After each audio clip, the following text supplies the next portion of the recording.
ओम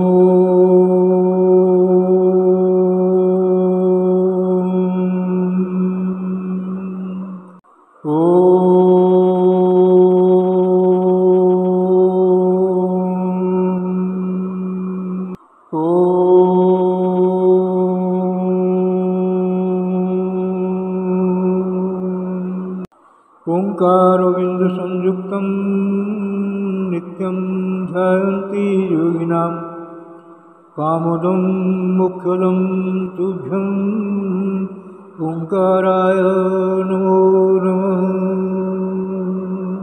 गुरुब्रह्मा गुरुर्विष्णु गुरुदेव महेश्वर गुरु साक्षात् परं ब्रह्म तस्मै श्री गुरवे नमः। अज्ञानतिमिरान्धस्य ज्ञानाञ्जनशलाकया चक्षुरुन्मीलितं येन तस्मै श्री गुरवे नमः। अखण्डमण्डलाकारं व्याप्तं येन चराचरं तत्पदं दर्शितं येन तस्मै श्री गुरवे नमः। ध्यानमूलं गुरोर्मूर्ति पूजामूलं गुरोर्पदं मंत्रमूलं गुरोर्वाक्यं मुख्यमूलं गुरोर्कृपा।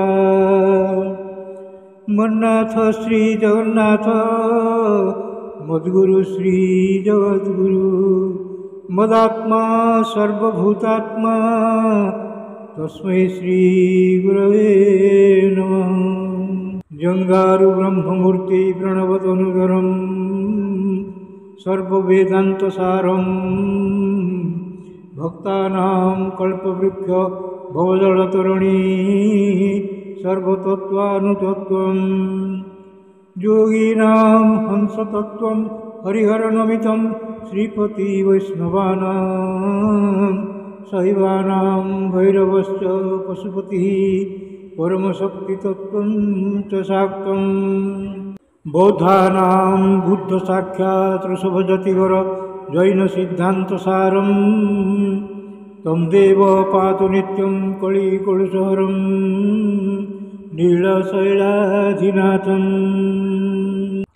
अथ श्रीमद्भागवत महापुराण अष्टमस्कन्ध चतुर्थ अध्याय। गजेन्द्र ओ कुंभीरर पूर्वजन्म वृत्तांत तथा सेमानंकर उद्धार। नारायणं नमस्कृत्यं नरं चैव नरोत्तमं देवीं सरस्वतीं व्यासं ततो जयमुदीरयेत्।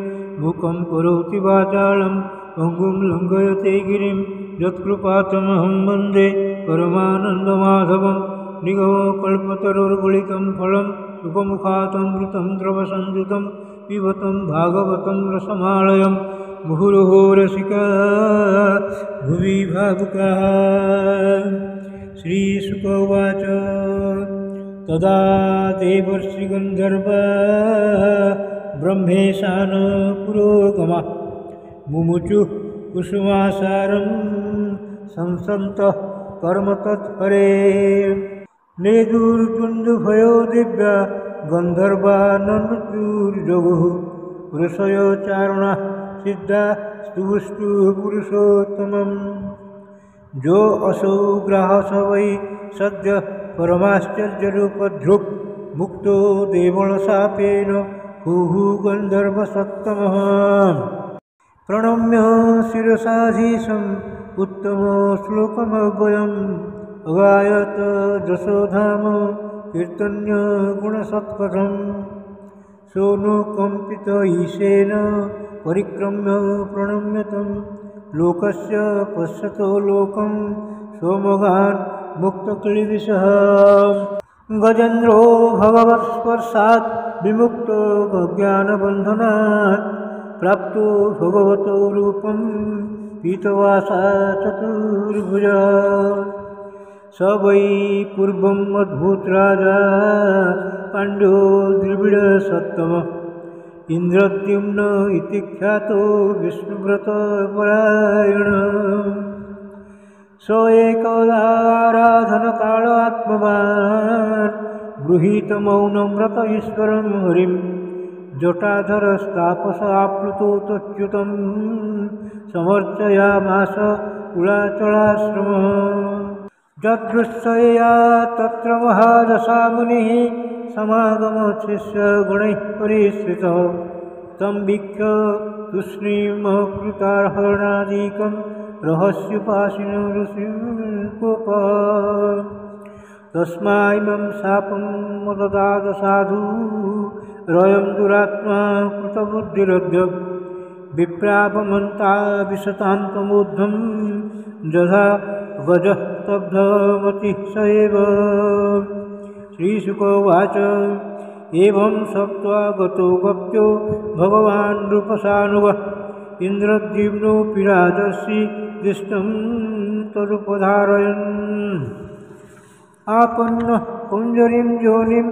आत्मस्मृतिविनाशिनीं हर्जत्य चाननुभवेन यद्गजत्वे अप्यनुश्रुतिः एवं विमुख्य गजदूतम् अवजनाभ स्तेनापि पार्षदगतिं गमितेन युक्तः गन्धर्वसिद्धविबुधैरुपगीयमान कर्माद्भुतं स्वभवनं गरुडासनवात् एतन्महाराज तवेरितु मया कृष्णानुभावो राजमुख्यणं स्वर्गं दशस्यं कलिकल्मषापहं दुष्टप्ननाशं कुरु वर्जशून्यताम् यथा नो कीर्तयन्ते तत्श्रेयस्कामाद्विजातय शुचय प्रातरुत्थाय दुःस्वप्नात् उपशान्तये इदमाह हरिः प्रीतो गजेन्द्रं पुरुषोत्तमं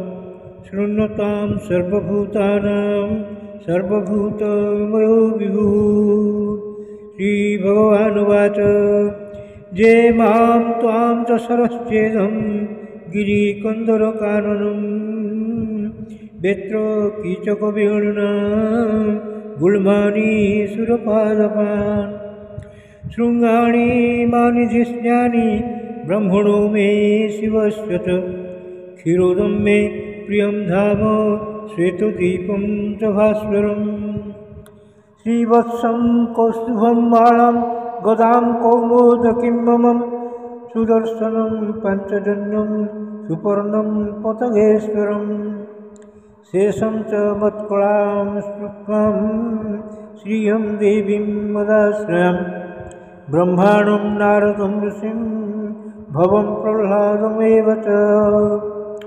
मत्स्यकूर्मवराहादैरवतारैः कृतानि मे कर्मण्यनन्तपुण्यानि सूर्यं सोमं हुतासनं प्रणवं सत्यम् अव्यक्तं गोविप्रान् धर्ममव्ययं दाक्षायणाधिधर्मपत्नी सोमकश्यपयोरपि गंगां सरस्वतीं नन्दां कालिन्दीं सितवारणं ध्रुवं ब्रह्मर्षिं सप्त पुण्यश्लोकांश्च मानवान् उत्थाय पररात्रान्ते प्रदत्ताः कुसमाहिताः स्मरन्ति मम रूपाणि मुच्यन्ते ह्यनशोऽखिलात् जे मां स्तुवन्त्य नैनाङ्ग प्रतिबुद्ध्य निशात्यै तेषां प्राणात्यये चाहं ददामि विमलां मतिम् श्रीशुकोवाच